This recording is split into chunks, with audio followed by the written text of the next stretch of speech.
الحمدللہ رب العالمین والصلاة والسلام علی رسولہ محمد وعلی آلہ وصحبہ اجمعین اما بعد۔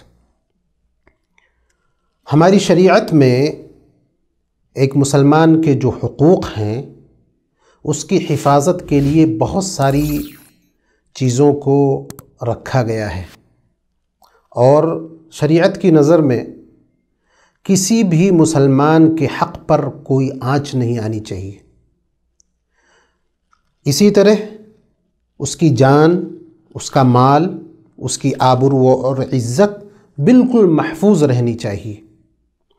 اسی لیے جو شخص بھی کسی مسلمان کی حق تلفی کرتا ہے، اس کی عزت و آبرو سے کھلواڑ کرتا ہے، تو اس کے لیے شریعت میں سخت وعیدیں آئی ہوئی ہیں۔ اس سلسلے کی جو حدیث آج ہمارے سامنے ہے وہ مسلم شریف کی روایت ہے۔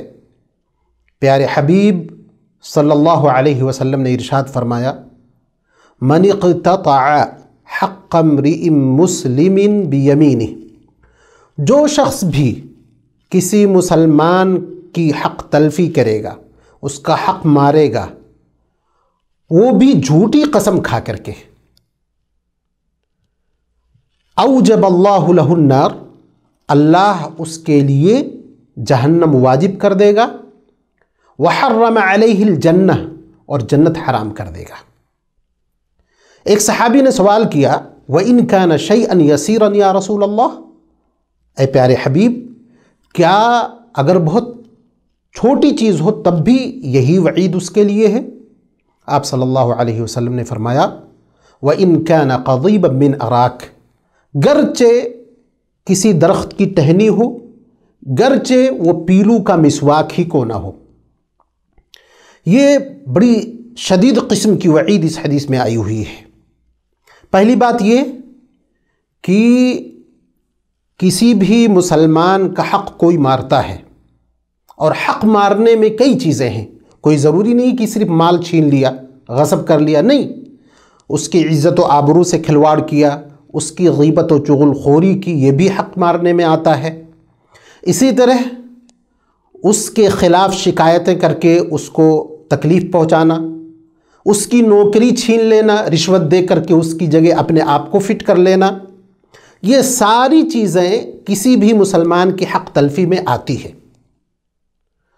تو جو شخص بھی غصب کرے گا، اب یہاں مسلمان کا تذکرہ ہے، تو کیا کسی غیر مسلم کا حق کوئی مارے گا تو وہ معاف ہے؟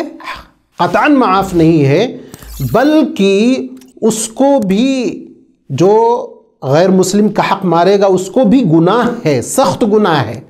اور جو عام روایتیں موجود ہیں، جیسے مظلوم کی بد دعاؤں سے بچو، اسی طرح حدیث میں آتا ہے، صحیح ہے کہ اتقی دعوت المظلوم وان کان کافرا، مظلوم کی بد دعا سے بچو اگرچہ وہ کافر ہو۔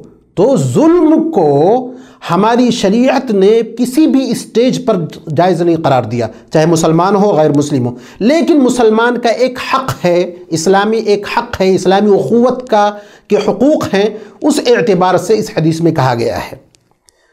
اور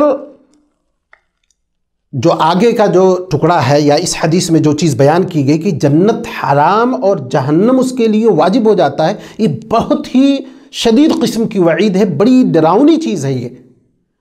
تو ایک طرف حدیثوں میں آیا ہوا ہے کہ جس کے پاس توحید کی دولت ہے وہ بلا شبہ گرچہ اخیر میں ہی وہ جنت میں ضرور داخل ہوگا، ایک طرف یہ بات ہے۔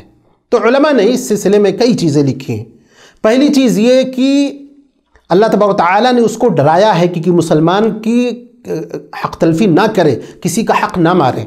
دوسری چیز یہ کہ اگر اس کو وہ حلال سمجھتا ہے، حلال کا مطلب یہ ہے کہ ہمارے معاشرے میں بہت سارے لوگ ہیں، غلط قسم کی شکایات کورٹ میں یا کچہری میں یا دوسری جگہوں پر درج کراتے ہیں، اور قسم دے کر کے جھوٹے گواہوں کو خرید کر کے وہ حق مار لیتے ہیں اور سوچتے ہیں کہ ہمارے لیے حلال ہو گیا۔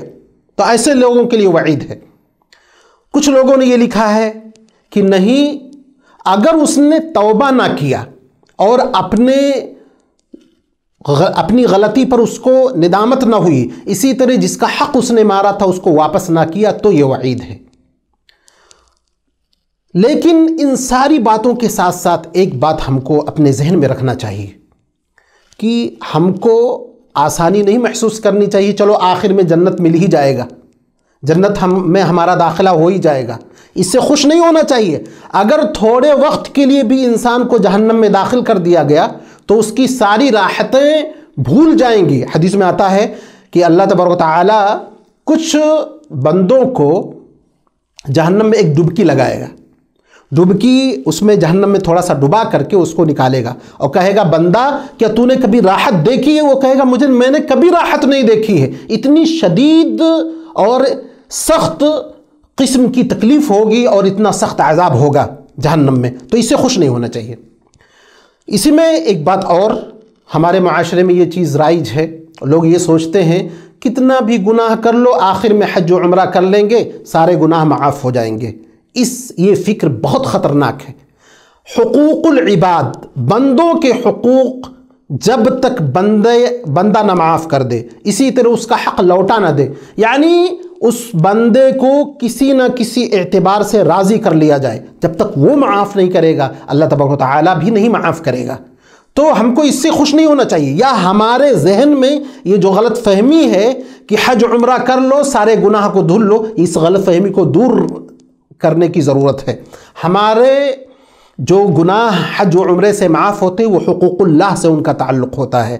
ایسا نہیں کہ ساری چیزیں کر کے آخر میں حج کرو ساری چیزیں معاف ہو جائیں گی، یہ ہماری شریعت نہیں کہتی ہے۔ تو یہ چند باتیں اس حدیث میں تھیں۔ اللہ تبارک و تعالیٰ سے دعا ہے کہ رب العزت والجلال ہمیں ہر طرح کے ظلم سے بچائے، کسی کی حق تلفی کرنے سے بچائے، نیک عمل کی توفیق عطا فرمائے۔ وآخر دعوانا ان الحمد للہ رب العالمین۔